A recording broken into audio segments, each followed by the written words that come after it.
Luego del descubrimiento e invasión de América hubo excesos y crímenes de parte de los conquistadores. Antonio de Montesino, uno de los primeros frailes dominicos que llegaron a América, dijo: «¿Con qué derecho, con qué justicia tenéis en tan cruel y horrible servidumbre a aquestos indios? ¿Con qué autoridad habéis hecho tan detestables guerras a esas gentes que estaban en sus tierras mansos y pacíficos, donde tan infinitos de ellos, con muertes y estragos nunca oídos, habéis consumido?» Después, ya como autoridades, los españoles continuaron cometiendo abusos que pocos se atrevían a acusar.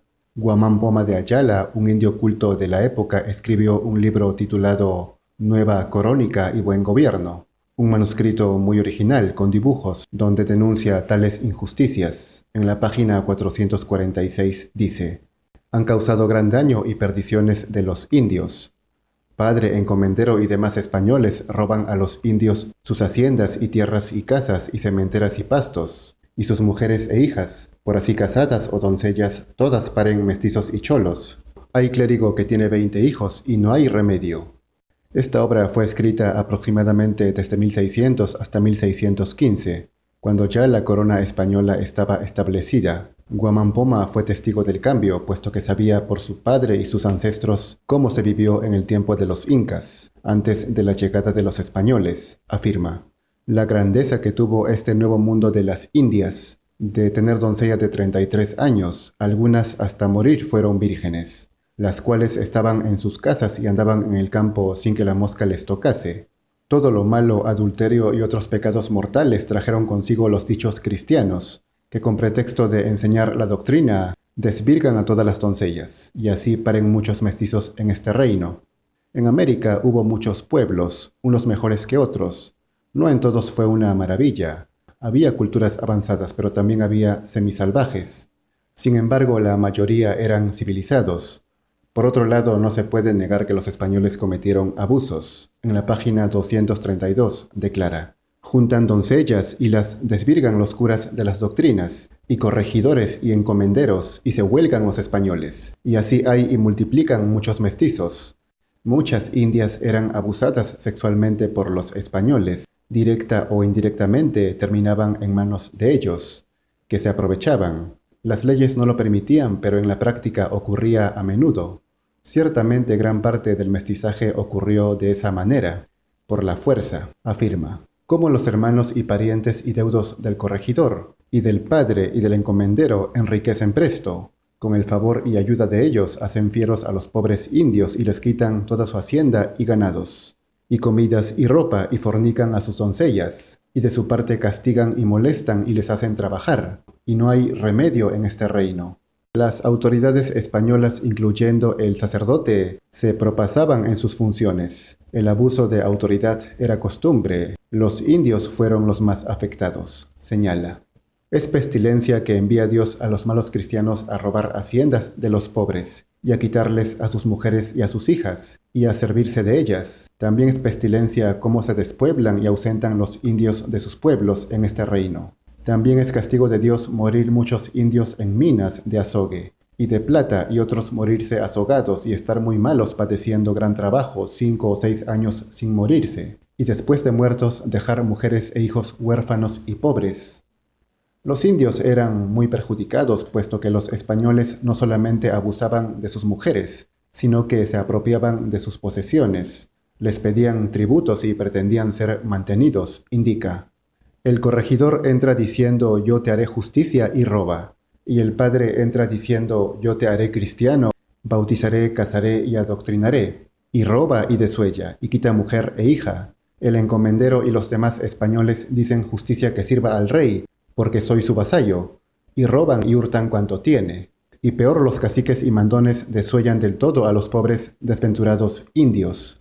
Muchos españoles se aprovechaban de sus cargos para delinquir, robar y hacerse ricos. Traicionaban a su rey y sus propias leyes. Se comportaban como jefes, se creían incas, e incluso más poderosos que incas. Se hacían llevar, como se ve en la imagen, en andas. Incluso aquellos que no eran nada, algunos que llegaban pobres de España, se hacían pasar por autoridades o gente importante, para robar y explotar a los naturales. Guamán Poma fue testigo de esos atropellos. los cuales le motivaron a escribir este libro. Para denunciarlos, dice: no os contentáis comiendo y durmiendo y haciendo fiestas, banquetes, ganando reales, y haciendo tantos hijos, y jugáis y puteáis y gastáis en convites, porque os digan que sois rico. Ellos están holgando y pedorreando y paseando, bellaqueando a vuestra costa. La indignación del autor es patente. Él mismo era un indio culto, cuya formación académica se debía en parte a haber trabajado como un oidor de la Real Audiencia, un español. Ahí se informó de la situación en todo el virreinato y en la propia España. Luego señala: jamás hubo alguien que haya venido en favor de los pobres indios. Antes todos vienen a cargarlos en masa y a favorecer a los vecinos y ricos y a los mineros. Ninguno ha parecido que haya escrito avisando todos los trabajos y malaventura de los pobres indios. Y se muere mucha gente de los indios en este reino y se van acabándose los indios en esta tierra. Continúa: viene un gobernador, aprieta con la tasa y otras obligaciones. Y viene otro y aprieta con el trabajo del corregidor. Viene otro y aprieta a meter a los indios a las minas, donde se acaban. Y vienen otros y favorecen a los sacerdotes. Con esto destruyen a los indios y les echan de sus pueblos.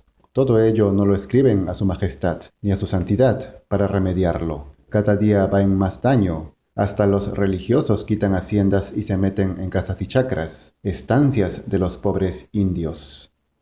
La mayor parte de autoridades que llegaban, en lugar de hacer que se cumplan las leyes y defender a los aborígenes, preferían beneficiarse a costa de ellos, puesto que muchos españoles ya lo hacían. Simplemente se unían a la rapiña. Cuando había problemas en las provincias, en el caso del virreinato del Perú, enviaban jueces de la capital, quienes en su trayecto se aprovechaban de los indios, les quitaban sus cosas valiéndose de sus cargos, y hasta abusaban de mujeres e hijas. Afirma: muchos españoles andan por los caminos reales y tambos y por los pueblos de los indios. Vagamundos judíos moros entrando al tambo alborotan la tierra.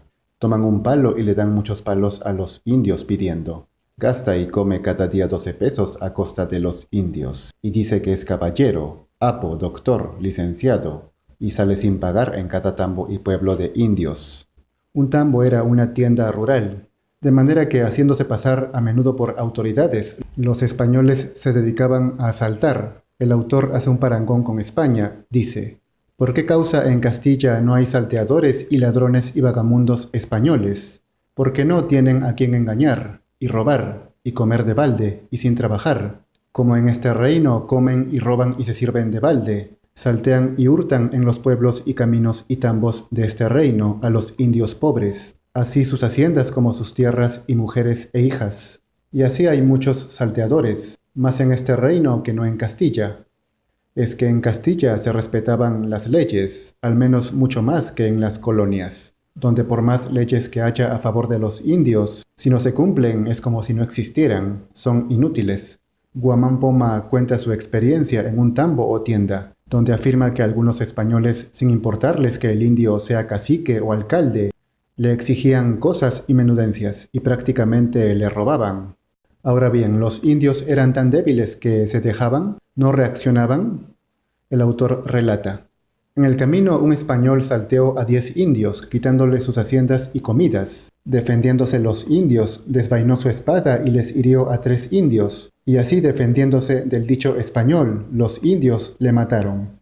Y así sin averiguación ni información. Luego la justicia ahorcó a los dichos 10 indios. En el tomo 2, Guamán Poma cuenta muchos casos de atrocidades cometidas por los españoles. Con detalles, da nombres y lugares, por ejemplo, de 80 indios que mataron de hambre en la cárcel, a donde llegaron por falsos testimonios y mentiras, que las autoridades inventaban según sus intereses. Después, en otra parte del tomo 2, dice: entré a la iglesia y salí a la plaza y estaba espantado y admirado de ver en aquella plaza tantas bofetadas y pescozadas a los pobres indios principales. A unos les llamaban caballos, perros y de muchas maneras maltrataban a los demás indios pobres. De esta manera los españoles, no todos claro, pero tampoco pocos, cometieron abusos y crímenes condenables. Los indios eran hostigados, saqueados por los invasores, explotados en las minas o como servicio. Era difícil que puedan reproducirse y aumentar. Al contrario, disminuían. Se quedaban sin mujeres a las cuales los españoles tomaban. Algunos se quedaban soportándolo mientras que otros huían a las montañas. En fin, quizás lo que poco antes había denunciado Bartolomé de las Casas pueda parecer exagerado. Narices cortadas, niños dados a perros, atroces matanzas. Pero con Guamán Poma es distinto y no condena a todos, sino que incluso habla de algunos españoles de buen corazón. Él no está en contra de la corona española, sino de la perversa administración. Su objetivo era hacer llegar al rey este libro. Por desgracia no fue así.